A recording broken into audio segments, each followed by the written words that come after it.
से जो हम मुतहरिक पार्टी को और मजबूत ज़मीनी सतह पे कर रहे हैं,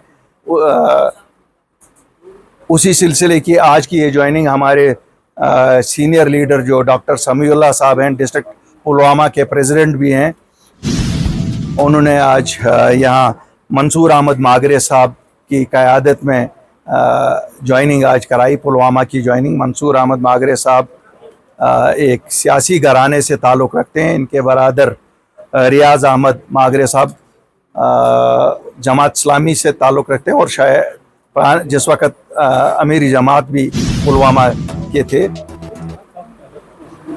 इनके साथ ही आ जाए। हमें उम्मीद है पुलवामा में इनकी ज्वाइनिंग से एक अच्छी मैसेज आएगी।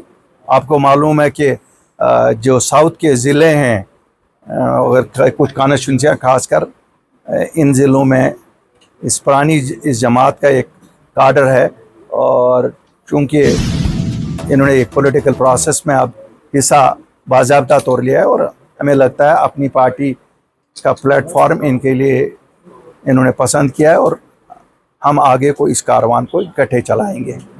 आज दूसरी ज्वाइनिंग जो हमारी हुई वो हिना सुल्तान साहिबा हैं। ये पेशे से वकील हैं, सियासी मैदान में तरबियत इन्होंने की, ये शुरू से की है, अच्छा तजुर्बा है इनका। मैं इनको भी वेलकम करता हूँ और मुझे लगता है जो हमारा यूथ बिल्डिंग का काडर अपने यावर साहब की सरबराही में बन रहा है, she will prove an asset, उसके लिए ये एसेट प्रूव करेंगे। और आगे अगले दिनों में आप देखेंगे कि वुमेन का एक काफ़ी हिस्सा जो हमारी वुमेन प्रेसिडेंट साहिबा भी कर रही हैं काम, इकट्ठे ये सब लोग यूथ को मिला के आगे चलेंगे।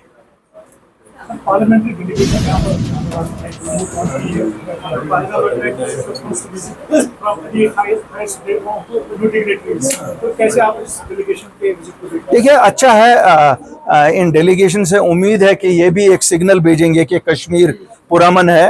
ये भी हमारे मुल्क के बाकी शहरियों को और दुनिया के लोगों को एक मैसेज यहाँ से दे देंगे कि कश्मीर आइए, कश्मीर आपका मुंतज़िर है, यहाँ सेफ्टी का कोई इशू नहीं है। हादिसात कहीं पे भी होते हैं, हादिसात तो हाईवे पे आप चल रहे हैं तो एक्सीडेंट हो जाता है, ऐसा ही एक एक्सीडेंट पहलगाम को कहेंगे।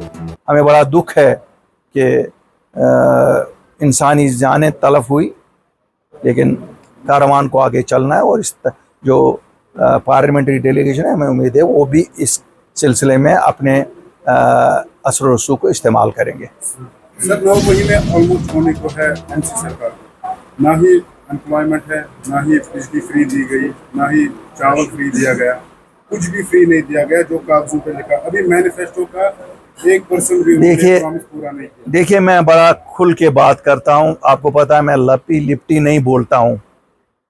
हम लोग जब 8 मार्च 2020 को निकले, हमारे पास कोई मैंडेट नहीं था, बिल्कुल कोई मैंडेट नहीं था लोगों का, लेकिन दिल में दर्द था अपने लोगों का, और एक डर भी था कि 5 अगस्त 2019 को दिल्ली की भाजपा सरकार ने जो 370 और 35A हटाया, एक फ्लड गेट खुल गया था। जम्मू कश्मीर में पूरे हिंदुस्तान से लोग आके यहाँ ज़मीनें खरीद सकते थे, यहाँ नौकरियाँ ले सकते थे, और अस्थानी लोगों के लिए कोई फ्यूचर नहीं बचता था। हमारी डेमोग्राफी चेंज होने का खदशा होता था। लेकिन हम जो 40 या 50 लीडर उस वक़्त मिले, हमने अपनी रेपुटेशन को दाव पे लगा के गवर्नमेंट ऑफ इंडिया को मजबूर किया कि 3 महीने की नेगोशिएशन के बाद उनके साथ ये तय पाया कि वो एक हुक्मनामा इशू करेंगे जिसके तहत जम्मू कश्मीर की ज़मीनें खाली अस्थानी लोग ही आपस में खरीदो फरोख्त कर सकते हैं और जम्मू कश्मीर की सभी नौकरियां हमारे बच्चों के लिए होंगी।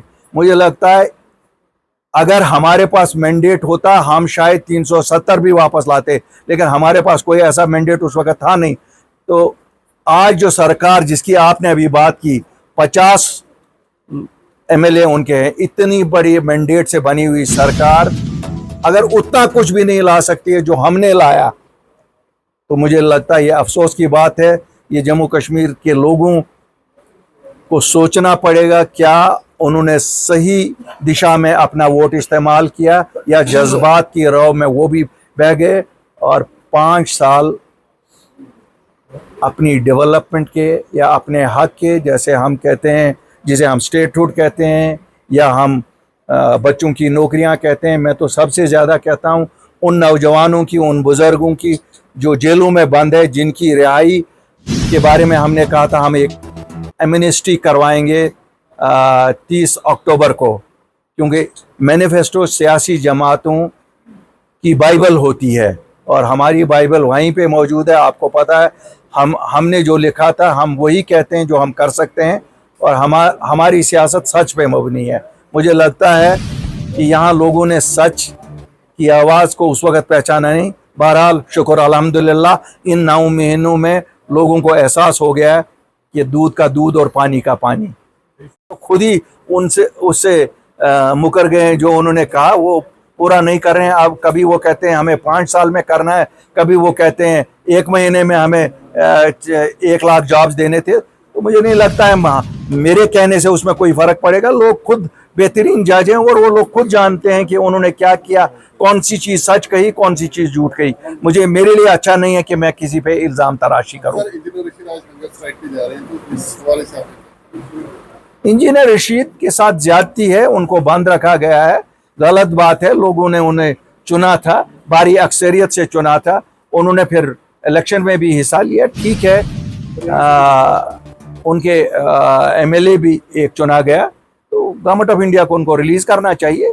क्यों उन पे जो इल्ज़ामात हैं, मुझे नहीं लगता है कि जब लोग किसी को चुने तो उसको भी ज़ेर मद्देनज़र रखना चाहिए। तो जितनी जल्दी रहा हो। शबीर अहमद शाह साहब अलील हैं, अल्लाह करे उनका बेहतरीन इलाज हो और इंसानियत के रोज़ से एक्सेस देनी चाहिए उनके घर वालों को, उनके साथ रहने के लिए, इलाज के लिए, जिस तरह बाकी लोगों को, कुछ लोगों को मराहत इसी केस में दी गई हैं। उनको मैं नहीं कहता हूँ कोई स्पेशल मराहत दे दो, लेकिन जो किसी और को उसमें दी है इनको भी दीजिए, क्योंकि बहरहाल शबीर अहमद शाह साहब का एक रोल है, जम्मू कश्मीर की सियासत में एक रोल रहा है, और रोल को हम नहीं ना कह सकते कि वो रोल नहीं है। जिसमें आपकी कंस्टिट्यूंसी में जो एमएलए चुन के आए हैं, उन्होंने ऐसे काम नहीं किया, आज वो रिग्रेट कर रहे हैं कि आपने जीता नहीं तो वहाँ पर काम हो जाता। देखिए, ये तो जमहूरियत का एक हिस्सा है। कहीं लोग खुश होते हैं, कहीं लोग नहीं खुश होते हैं, चलता रहेगा।